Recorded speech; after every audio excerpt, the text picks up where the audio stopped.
Thank you, Jesus. You are the owner of my soul. Alpha and Omega. You are worthy to be praised. In all generation, there is no one like you.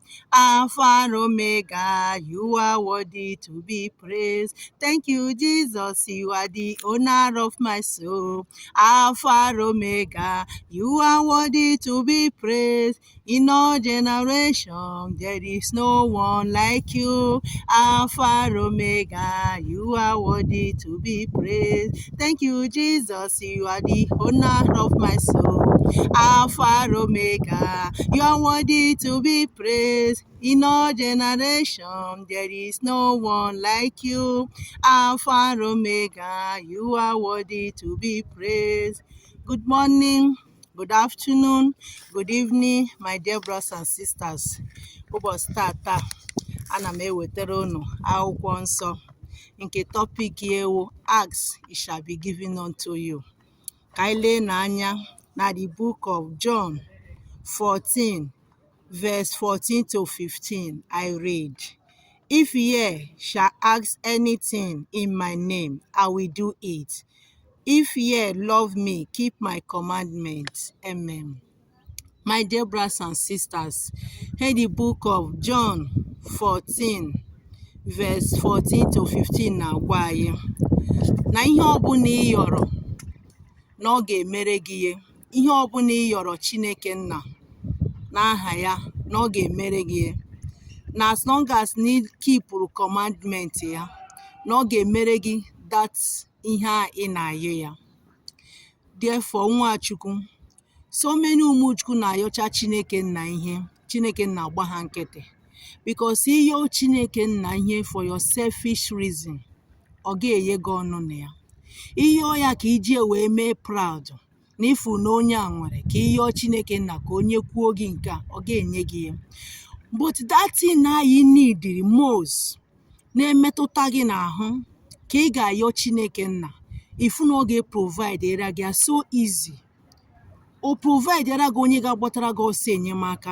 But so many ụmụchukwu na-ayọ ayọcha, Chineke na-elefore ha anya because ị na-ayọ for your selfish reason. Ị na-ayọ ka iji wee mee proud. Ị na-ayọ Chineke na ya bi gị moto ka iji wee kowe makwa ndị iwu. Ị na-ayọ Chineke na ya nye gị nke a ka iji wee sikwa na ị belong. But ya na ị na-ayọ Chineke na ịma na ị nidiri moto, ị nwere ụmụazị ị nidiri moto iji na ya provide ara gị ego. Ifu na ole your heart anya for otu isi wee fụ na no need the reason iji wee need that na ọrụ for ka ime ka ị nwee moto na ndị ọzọ nwere nọ ya ka iji ifu na ọ ga-grant that your heart desire.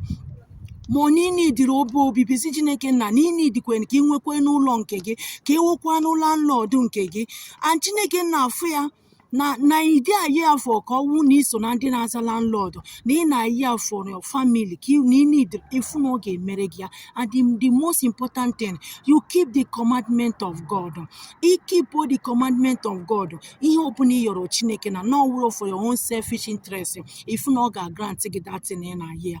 Ifu na it can never disappoint you because of na ị na-ayi ya that thing, it can never fail you because of na keep that commandment ya. Na keepụrụ that thing now osigigi keep. But so many ụmụchukwu adị aghọta the principle of God. Ịghọta the principle of God, Nwachukwu, ifu na God will grant you all your heart desire. You need to lewe anya na dibia, lewe anya na occultic, lewe anya na so many places ka ịnweta akụ na ụba because of na ịma the principle of God. Ịmara the principle of God, you see how God will be level all your mountain. Na-elevuru that thing na siri ike or na-elevuru gị ebe ọbụla ị ga-abịa grant onye gị favor. Ifu na otu things ga-esi wee mara gị ma because you keep the principle of God. Na keep the principle of God. Ifu na ihe ọbụla ị yọrọ Chineke na ọgba gị nkịtị. Ọ dịzị ka Chineke na-adị agọzi ụmụ ya na ọ dị bless ụmụ ya, but God bless his children every day. Those are the Christian these days. Many people na-akpọkwa onwe na ha na-efe Chineke na they don't know the principle of God, ị mara the principle of God, mara otu Chineke nna si awa ọkọ, ịfụ na ị ga na-enweta favor n'aka Chineke nna. Ọ ga na-efavor gị true man na true ọ ga na-efavor gị anywhere because of n'ịma the principle of God. And secondly, you keep the commandment of God.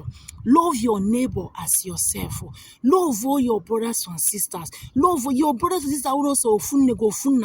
Love your neighbor as yourself and keep the commandment of God. When you keep the commandment of God, God will grant that your heart desire, and He can never fail you. God never fail. Chineke na awụrụ onye ga-asị ya nye gị nke onye gị nka. Chineke na awụrụ mmadụ na-efail you. All human being like me and you ihe na-disappoint, but God can never fail you. Just that people na ọta Chineke na in another way. That is why many people na-eje adamba n'ebe Chineke na nọ, because you don't understand the principle of God. Ịghọta the principle of God, ịfụ na Chineke na gana grant gị your heart desire, because ị ga you're here for your selfish reason. If you're here for your selfish reason, God can never bless you with that. You need the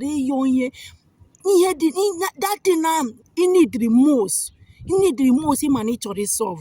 If no ge meregia and the day made for your selfish reason. You open your Chineke na oge merege. As long as you keep God commandment, you keep all the commandment of God. If no ga grant your heart desire, when you keep the commandment of God, when I hear for all your problem, if no ga grant that's your heart desire, that you need desire most, that in any sleepless night, if no ga grant peace of the Lord be upon you all. This message now be for Evangelist Chidinma.